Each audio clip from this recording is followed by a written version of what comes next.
Me 5 mars, u mbajt mbledhja komemorative për nder dhe për të kujtuar jetën dhe veprën e të ndjerit Naim Krasniqi.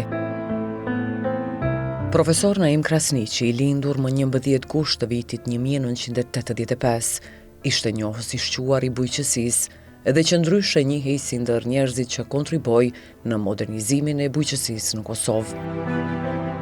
Me krijimin e aleancave vendore dhe ndërkombëtare, me krijimin e entiteteve zhvillimore, me njohuritë dhe kontributin akademik dhe me organizimin e ngjarjeve, i dha bujqësisë kahjen përparimtare dhe i krijoi pamjen e një lamie progresive.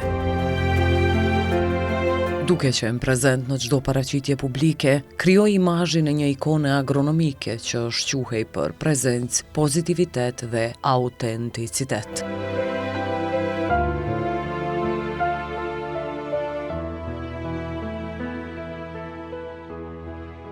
La vie.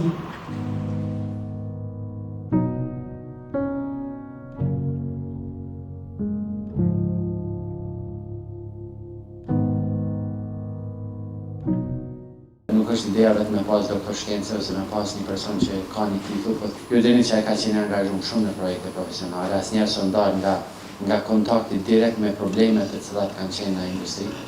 Dhe kjo e ka bërë ata dhe me vlerë më të shtunë.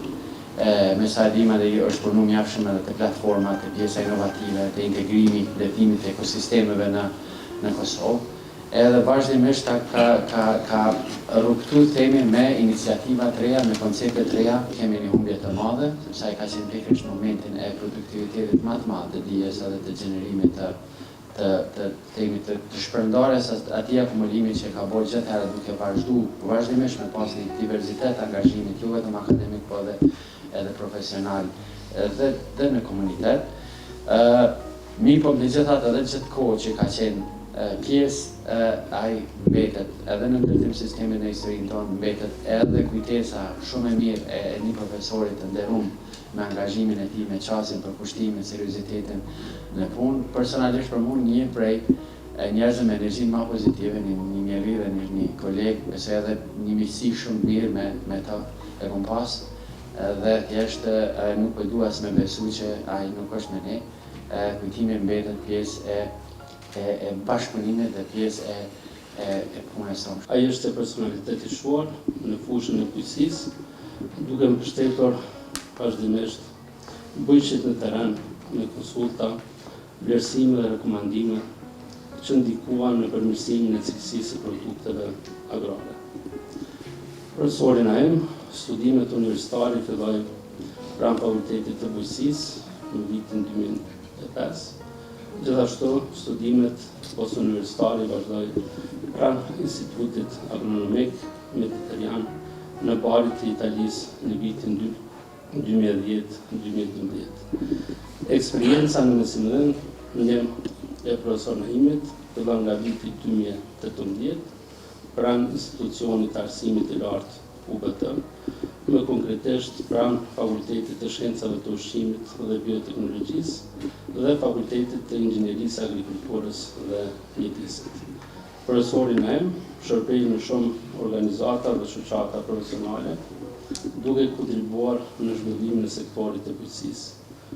Si në USAID, që ishte programi për mundësi të reja për bujqësit, Shoqata Nacionale e Mjedrës, koordinator për zhvillimin dhe trajnime në kuadër të shumë programeve të agros. Gjithashtu, dhe menaxher i agroportalit Agrodep dhe aktivitetet të tjera në sektorin e bujqësisë.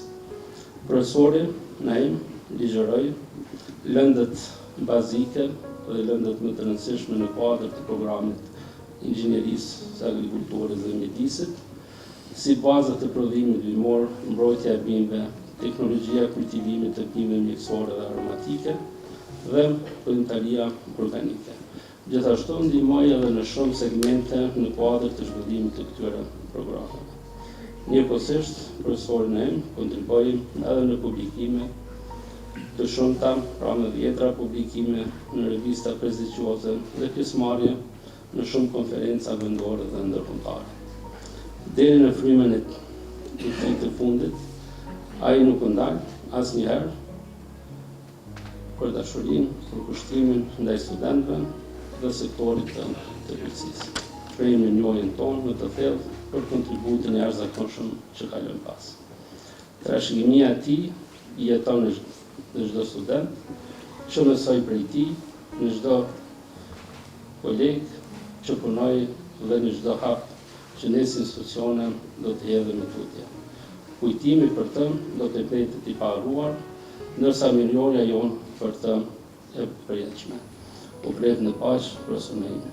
Sot jemi mbledhur këtu, 2 javë pas ndarjes nga jeta,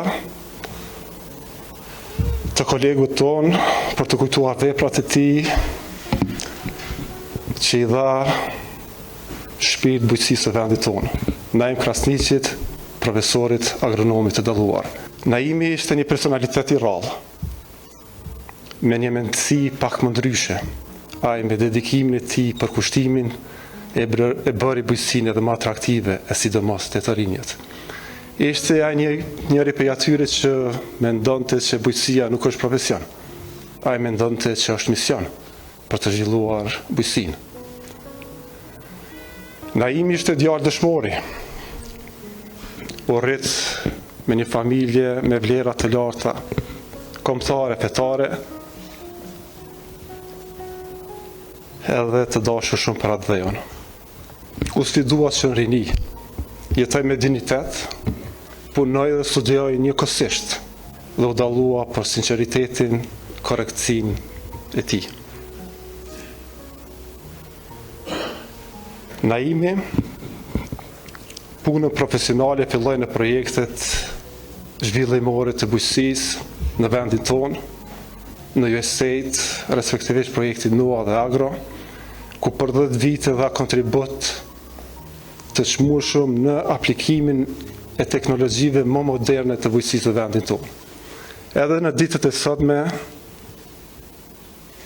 vërehet puna e tij në shumë fabrika, pemishte, projekte, mirëpo edhe të persona që patën fatin të punojnë me të. Pastaj ai vazhdoi punën si sekretar gjeneral në Shoqatën Nacionale të Pemëve të Emta Mjedra Kosovës, ku për 6 vite promovoi e zhvilloi këtë industri që e bëri pothuajse të njihet në krejt Evropën.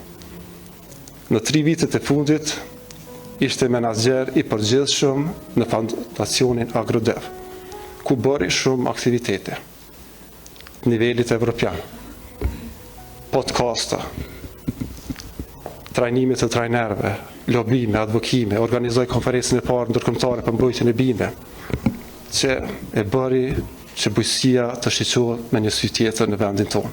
Pra, ai nuk ishte vetëm një profesor, ai ishte me të vërtetë një mentor i vërtet, i afërt dhe shumë praktik me studentët. Ai nuk kursej asgjë nga vete, e dha çdo gjë tek studentët. Puna e tij u shtridhe në aspektin shkencor. Ai kishte të publikuara 19 punime shkencore me bashkëautor edhe një libër si bashkëautor.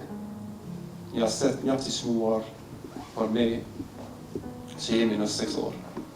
Mirëpo Naimi, përveç profesionalizmit të tij, të njëjtë për diçka shumë njerëzore.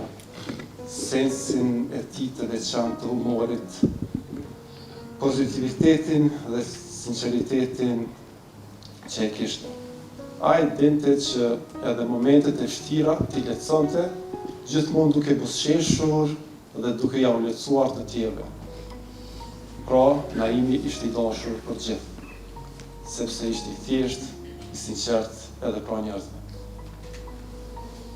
Ikja e tij krasëhershme e ka lënë një përshllok bajgi të madh njerëzor. Mirëpo ai ka lënë edhe një bagazh bajgi të mirë profesional që ne do ta shfrytëzojmë. Ne do ta kujtojmë gjithmonë me respekt, dashmëri dhe mall. Momenti veçantë të mblidhemi në një mbledhje të tillë për të kujtuar një personalitet kaq të rëndësishëm dhe për të reflektuar në atë se çfarë la mbrapa e njerëz të tillë kudo që e kthejmë kryt realisht shohim vepra të tij. Dhe ka njerëz si Naimi që profesionin realisht e kthyen në një mision. Naimi ishte një nga ata njerëz që e donte tokën jo vetëm si punë, por edhe si identitetin tonë realisht. A e njeh të butësinë e Kosovës në detaje, jo vetëm nga librat, jo vetëm nga projektet ndërkombëtare ku punojmë me aq zell, po edhe nga terreni ku i takonim ata njerëz edhe në baza ditore, nga njerëzit dhe nga përvoja e tij drejt për drejt. Sot nuk po e kujtojmë vetëm një profesionist të shkëlqyer, një menaxher projektesh apo një ekspert të bujqësisë, sot po kujtojmë një njeri që i dha zonin tokës të Kosovës dhe punoi pa u lodhur për zhvillimin e saj. Dhe jam i bindur për një gjë. Vepra e tij do të vazhdojë të jetojë në çdo projekt që ai nisi, në çdo fermer që ai e frymëzoi dhe në çdo ide që ai mbolli për të ardhmen e bujqësisë sonë. Naimi nuk ishte vetëm një ekspert i bujqësisë, ai realisht do të mbahet mend si zoni i bujqësisë, zoni i saj. Nipi Naimi ishte i heshtur në fjalë, por ishte i madh në vepra. Qendrinia i punoi me përkushtim për ndërtuar të ardhmen e tij. E përfundoi fakultetin e bujqësisë në Prishtinë, ku u dallua për seriozitet dhe integritet. Entuziazmi dhe përkushtimi i tij vetë mohos në këtë fushë, atë e shtyn t'i rezistonte dhe t'i përfundonte studimet pas universitare dhe kualifikimet shtesë shkencore në Itali, në rezultate të shkëlqyera. Çdo arritje e tij ishte fitore e heshtur, por e madhe. Naimi mund të kishte qëndruar edhe në Itali, edhe në Perëndim kudo, mund të kishte zgjedhur një jetë më të lehtë, më të sigurt, më komode, por ai zgjodhi të kthehej, zgjodhi tokën e vet, zgjodhi njerëzit e vet, zgjodhi të kontribuoj aty ku kishte nevojë vendi i tij për Naimin, zgjodhi përgjegjësinë mbi rahatin. Puna e tij në zhvillimin e bujqësisë nuk ishte thjesht profesion, ishte bindje, ishte mision. Që nga viti 2012, punoi në shumë projekte zhvillimore ndërkombëtare, USAID-in, Caritasin, shoqatën e mjedhës, tani në kohën e fundit me Agrodevin, që në të gjitha në koordinim të plotë me institucionet vendore, bashkëpunoj me organizata të mbar zhvillimore dhe mbi të gjitha punoj me zemër dhe punoj me ndershmëri. Punoj me përgjegjësi. Kjo ishte arsyeja e varrimit të tij shumë masiv dhe mira personalitetet që në kanë ngushtuar në ditë të bëndë vështira nga gjitha anët e vendit, madje edhe jashtë Kosovës. Ishte respekt i fituar me jetë dhe i kërkuar me fjalë. Në UBT ai nuk ishte vetëm profesor, ishte shembull, ishte mbështetje, ishte frymëzim. Studentët e tij nuk do ta kujtojnë Naimin vetëm si mësimdhënës të tij të shkëlqyeshëm, por edhe për mënyrën se si shikonte në sy, si i inkurajonte, si u thoshte se dia ka kuptim vetëm kur i shërben vendit. Naimi publikoi libra, punime shkencore, artikuj divulgativ e tjera dhe la gjurmë profesionale, por gjurma më e madhe që la është njerëzore në kujtimin që nuk fshihet dhe la një dashuri të përjetshme që nuk zbehet. Naimi ishte dhe mbetet krenaria jonë, trashëgimia e tij fisnike do të jetojë në familjen e tij, jeton në studentët e tij, jeton në çdo ngastër toke dhe të çdo fermer ku ai mbulli dije, jeton në çdo zemër që Naimin e njohu. Lutem që Naimi të jetë banor i kopshtit të parajsës, ndërsa ne të mbajmë të gjallë në mendje, në zemër dhe në ndërgjegje. Me respekt të thellë dhe me dashuri që nuk shuhet, qoftë i përjetshëm kujtimi i tij. Lavdi e përjetshme jetës, veprës dhe kontributit të nipit tim Naim Krasniqi. Naimi ishte njeri i qetë, i mençur dhe me një përkushtim të jashtëzakonshëm ndaj punës dhe familjes. Nuk e shihte profesionin vetëm si detyrë, por siç edhe u tha, si mision që duhet kryer në mënyrën më të mirë të mundshme. Çdo angazhim për të ishte një përgjegjësi morale, ishte kontribut për të tjerët dhe ishte mënyrë për të lënë diçka të mirë pas. Për ne si familje, ai ishte shembull i ndershmërisë, i përkushtimit dhe i dashurisë për jetën. Ishte gjithmonë i gatshëm të na ndihmonte e të na këshillonte. Fjala e tij ishte e matur, prania e tij ishte sigurt dhe mbështetja e tij ishte e pakurrëzuar. Sot dhimbja është e madhe, por aq e madhe është edhe krenaria që patëm një njeri të tillë në jetën tonë, krenari për karakterin e tij fisnik, për përulësinë, për drejtësinë dhe për mënyrën se si dinte njerëzit i bënte të ndiheshin të vlefshëm. I paharuar emri yt Naim, të qoftë dhe u I lehtë e shpirti dritë e parajsës.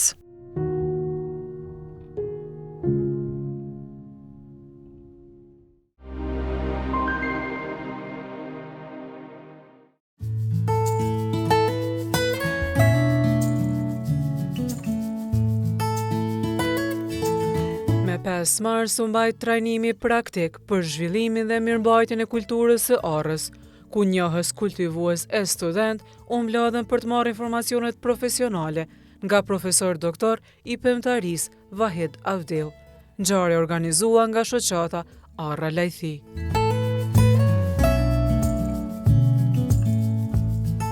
Sa I përket krahasitjes, çdo krahasitje krijon plagë. Plagët mund të me qenë më të mëdha dhe më të vogla varet për diametrit të prerjeve që I bëjmë neve, degës që ka. Në këtë rastin tonë konkret, varet nga njerë lëtimi thash mundet me fillu edhe në janar. Varet prej kohës, në momentin që ndodhet temperaturat aktuale që neve kryjmë procesin. Neve sot e pam, edhe pse jemi në mars, nuk ishte ndonjë lëtim shumë tashpër. Lëtimi nuk ndalet vetëm me momentin e prerjes, vazhdon ai. Mirë, por në këto raste zakonisht është mirë me ly pas krahasitjes. Plagët e mëdha, ndërsa te pemt e reja, që sapo të mbillne, I lyni edhe plagët e vogla, domethënë ato prerjet e vogla. Kur rritet pema shumë, nuk ka mundësi kërkush me bë lyrjet vetëm kur prehen degët shumë të mëdha, domethënë bëhet lyrja. Jo e pat atë rastin atje. Për shembull kur kemi degë me diametër shumë të madh. Lyrja nuk është bash e lehtë për arsye se ky mastiku që përdoret për lyrje apo dylli që neve I themi, është bukur I shtrejt. Dhe nëse kemi një plantacion të madh, edhe na duhet me hjek degë bukur shumë, atëherë edhe shkojmë me ly me këto, na është kostoja financiare bukur e madhe. Unë shpesh fermerëve ju rekomandoj edhe disa zgjidhje alternative, që nuk janë shumë shtrejta, por që janë efikase gjithsesi. Mund të përdoren edhe te arra, po edhe te kultura tjera. Në këtë rast, ju besoj që shumica prej juve e njeni këtë preparatin apo këtë ngjyrën që I lyn metalin për mos më u ndryshk, mos më u korrodu metali. Aja 1 kilogram kushton 2 deri në 3 euro se 3 euro gjys 4. Njëtit material I shton edhe dikun me thonë 30 deri në 40 gram preparat bakri, hidroksid bakri ose sulfat bakri, e përzini ato mirë, edhe me brush I lyni ato vendet. Njëjtin funksion mundet me kry edhe ai. Ai e kryen vetëm funksionin mekanik me pengu infeksionin, hyrjen e infeksionit në plagë, ndërsa preparati bakrit shërben si një dezinfektues. Në këto raste, domethënë nuk është e shtrejtë, përdoret edhe te këtë grupi pemëve bërthamor, jashtëzakonisht shumë me efikasitet lartë, unë vetë personalisht e kam përdorur, ka ndiku shumë mirë te qershia zakonisht, se shfaqet aja gomoza, ato problemet e infeksionet e monilis, edhe pastaj nuk ka të lashe me përdorur edhe atë produkt. Mirë, po kur ka sasi të vogle, edhe kë mastiku është I veçantë I prodhum ekskluziv për këtë çështje. Veç këto se kuptova te viti I parë, kur shkërtuet, a me lon me një herë me ly, a me lon janë një orë shembull me çështja e orës së ditës nuk ndikon shumë. Nuk është ndikim shumë I madh. Mirë, po me lon afat gjatë se tash është në fazën e qetësisë. Në këtë fazë edhe nuk shfaqen shpejt infeksionet. Infeksioni shfaqet në fazat e mëvonshme. Domethënë kur fillon vegetacioni. Bashkë me vegetacionin aktivizohen edhe sporet e smundjeve apo ato larvat apo vezë të insekte dhe kështu faktikisht paralelisht me vegetacionin zhvillohen edhe ato. Prof, prej çkafit rrezikon në çet stad orra. Masi që veç janë nisi temperatura shumë nalta, apo pritet deri 17 gradë me kanë që javë, andaj prapë rrohni këto. Mirë, një prej temave të cilat vërtet është duhet me shtjellu dhe është brenguese në këto momente është edhe çështja e temperaturave apo faktorit klimatik. Vitin e kaluar e dini gjithë kemi pas problem me temperaturat e vëndshme pranverore apo siç njihen me ngricat e vëndshme pranverore. Vitin e kaluar janë shfaqur në muajin prill, faktikisht në fillim të prillit, ku ka qenë një front i ullt i masave ajrore edhe praktikisht dikun kanë qenë 4 deri 5 ditë me temperatura minus, dikun kanë shku temperatura në disa pjesë, në disa mikrolokacione edhe deri minus 9 gradë Celsius. Kjo është një problem shumë i madh për bimt. Fatmirësisht ende bimt janë pasive, nuk kanë kalu në atë aktivitetin me fillu me u hap sythat, po megjithatë shpresdhën se është se në përgjithësi këto ditë edhe pse kanë qenë fillu me u rrit temperaturat, mëngjezet janë me ngrica. Do më thonë përgjithësi kanë qenë mëngjezet me ngrica dhe një farë aspekti ndikojnë një lloj frenimi me pas. Nëse temperaturat tash janë edhe bimt nuk aktivizohen shumë, e vinë temperaturat e ulta, do më thonë mas një javë dhe dite, ende nuk është ndonjë problem shumë i madh. Mirë po në qoftë se fillon aktiviteti, hapja e sythave, sikur vitin e kaluar, kjo ka qenë shumë e shprehur te disa kultura, edhe në kulturën e arrës në rrafshin e Dugaxhinit, atëherë dëmet mundet me qenë fatale për bimt. Mirë po megjithatë, neve duhet me qenë përgatitur në një farë forme, me ndërmarrë edhe disa masa të cilat brenda mundësive me zbut problemin. Mirë po nëse shfaqet vetëm sikur vitin e kalum, ka shumë probleme me të i kalu. Zakonisht në qëtë fazë, cilat po mendojnë që janë gabimet më të mëdha që i bojnë fermerët me arrën?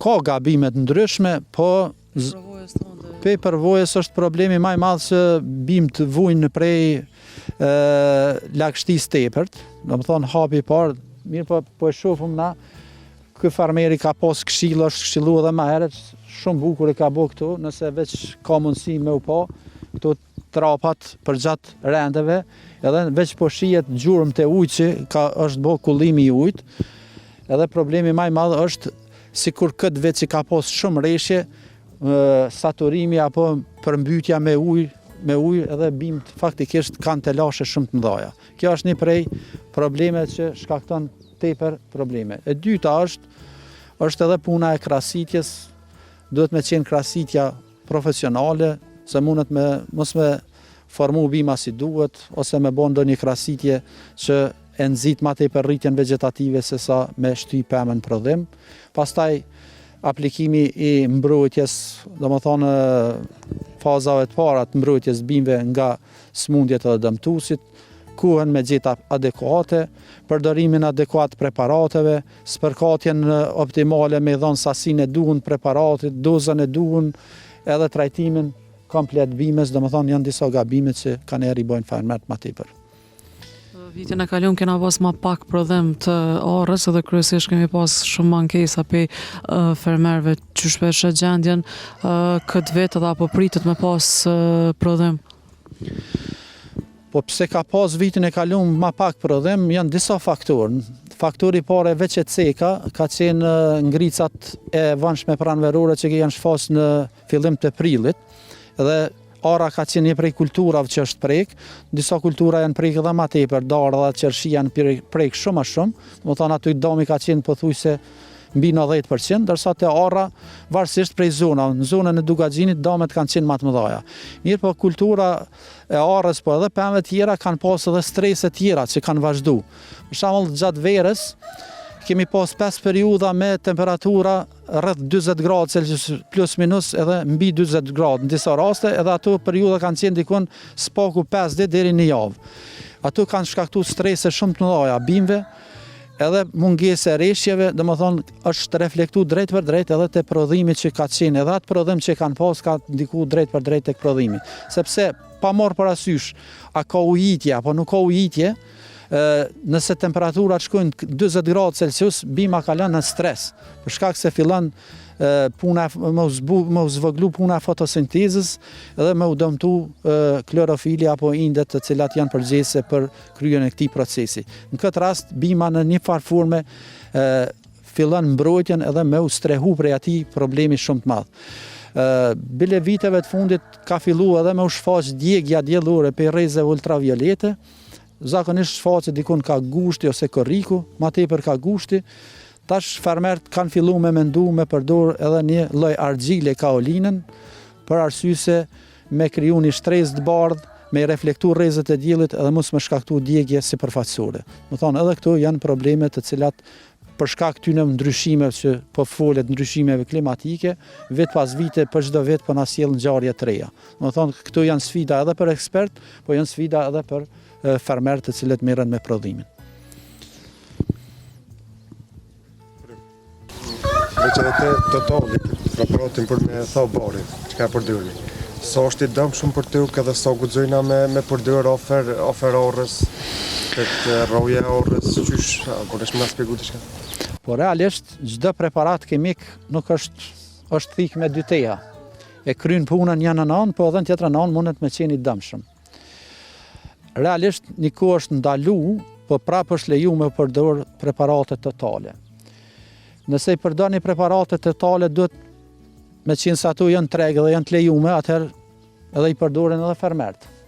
Mundësisht është mas mirë është mos me i përdor, nëse ka mundësi me përdor teknologji tjetër, freza, punim në rende tjera, domethënë është mirë me ju ikë nëse ka mundësi, po nëse s'ka mundësi, edhe dominojnë barojat, edhe nuk i zgjidhje tjetër, atëherë duhet me përdor me kujdes.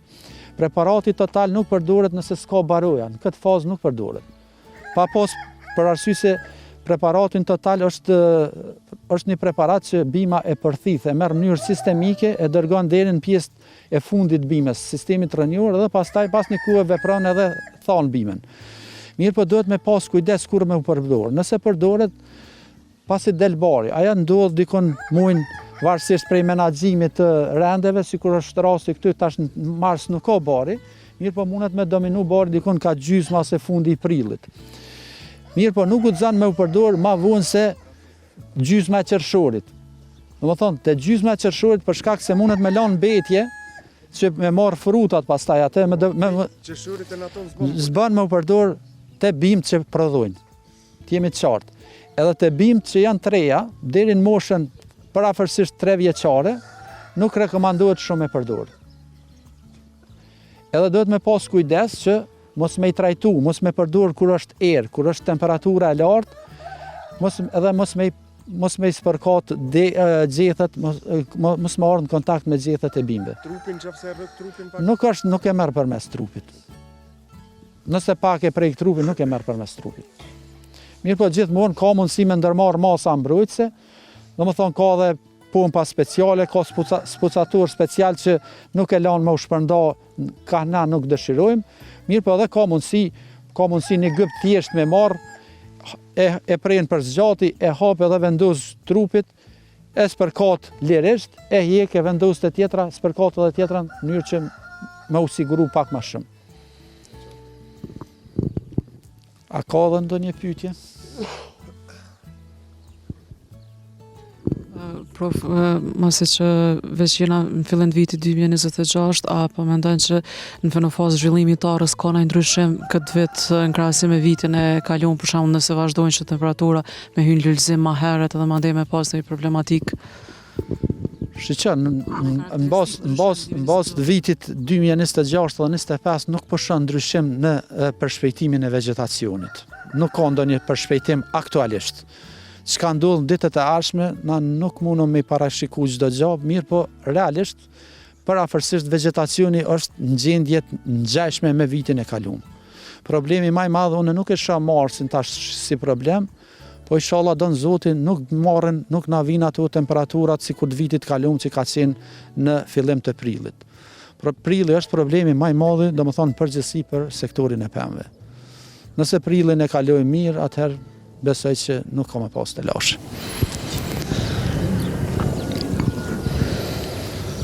Profesor, falë që tha me marë masa për ngrica. Okej.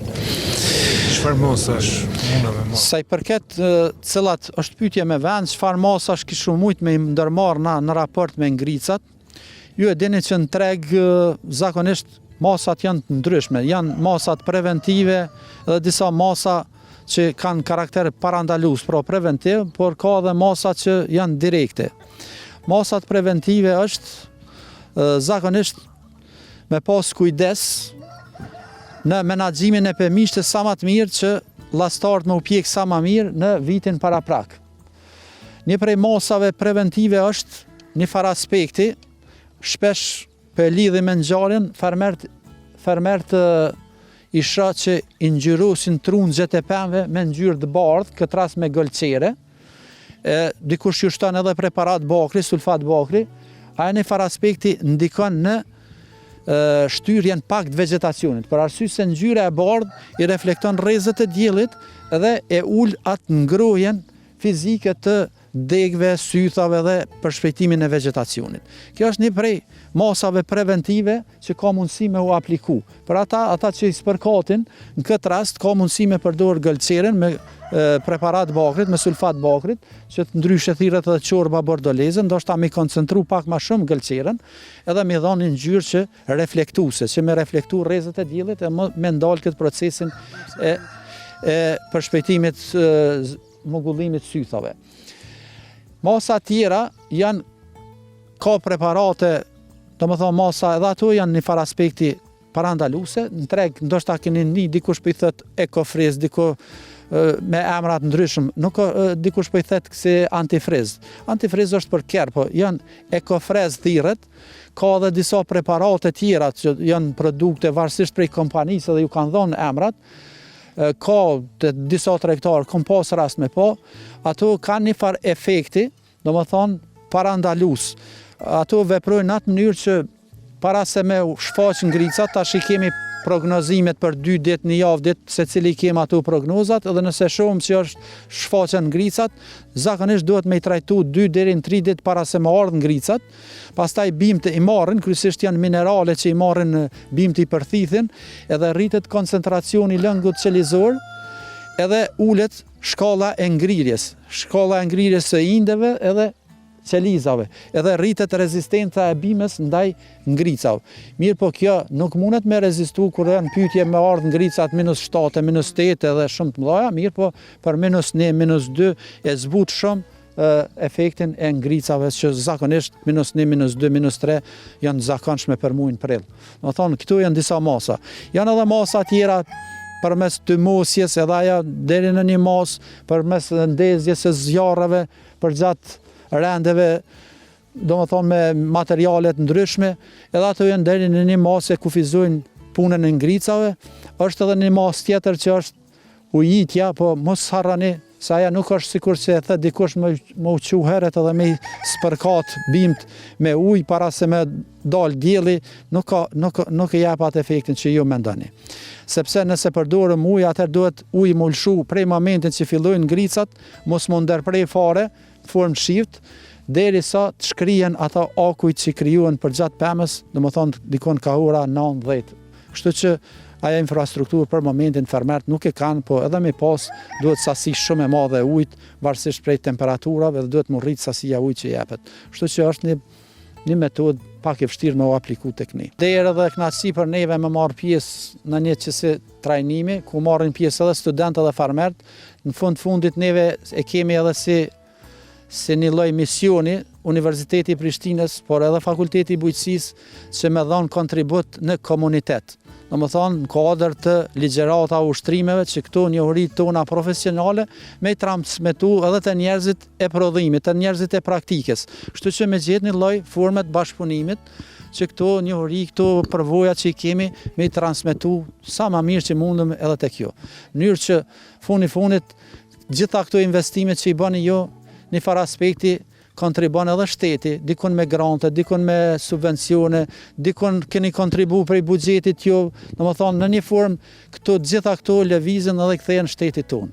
Edhe është obligim edhe joni, edhe është kënaqësi nëse mundum sadopak me kontribu në këtë drejtim që ju me pas më të lehtë prodhimin edhe punën tuaj. Të nalësia shumë e nalë, që 900 metra ose 1000 metra, a reduktohet prodhimi, a ka prodhim ma të vogël? Okej. Një prej faktorëve për ngritjen e plantacioneve me pemë, këtë rast pyetja është për arrën, është edhe lartësia mbidetare. Lartësia mbidetare është një faktor kufizues që neve na kufizon ku me kultivu pemë. Zakonisht në Kosovë pjesa dërmuese e tokave të punueshme ndodhen në lartësi 400-600 metra lartësi mbidetare. edhe kjo lartësi mbydetare është pak ma ideale për kultivimin e arrës. Nëse shkojmë mbi 800 metra lartësi mbydetare, fillon edhe ulja e rendimentit pak, po dhe ulja edhe madhësia kokrës bjen pak në raport me pjesët ma poshtë. Për arsye se vegetacioni fillon ma vonë edhe përfundon ma herët. Do thonë, kjo është problemi që është i lartësisë mbydetare. Në këto raste ka në Kosovë edhe lartësi mbydetare ndoshta mbi 1000 metra, po është edhe një problem, është faktori klimatik. Na kemi pas një rast në Marec, që ka disa vite, bimt janë zhvilluar mirë, po ka disa vite që atje shfaqet bora edhe në periudhat e vëndshme pranverore. Dhe shfaqja e borës faktikisht në periudhat jo të përshtatshme ka efekt negativ. Për arsye se jo vetëm që është për shkak vetive fizike, domethënë që i mbulon bimen e gjëra të tjera, po edhe pengon procesin e polenizimit nëse bjen në ato fazat e lulëzimit ose pengon edhe procese të tjera, kështu që në këto raste që kjo është që tu janë kufizimet klimatike që e bojnë. Nuk do të thonë që nuk kultivohet 900 metra, por në kushtet tona më ideale është 400-600 metra lartësi mbydetare. Në Shqipëri nuk ka problem, për arsye se sa më afër gjerësisë gjeografike jugore, rritet lartësia mbydetare. Sa më afër gjerësisë gjeografike veriore, ulet lartësia mbydetare. Kjo varet krejt prej gjerësisë gjeografike.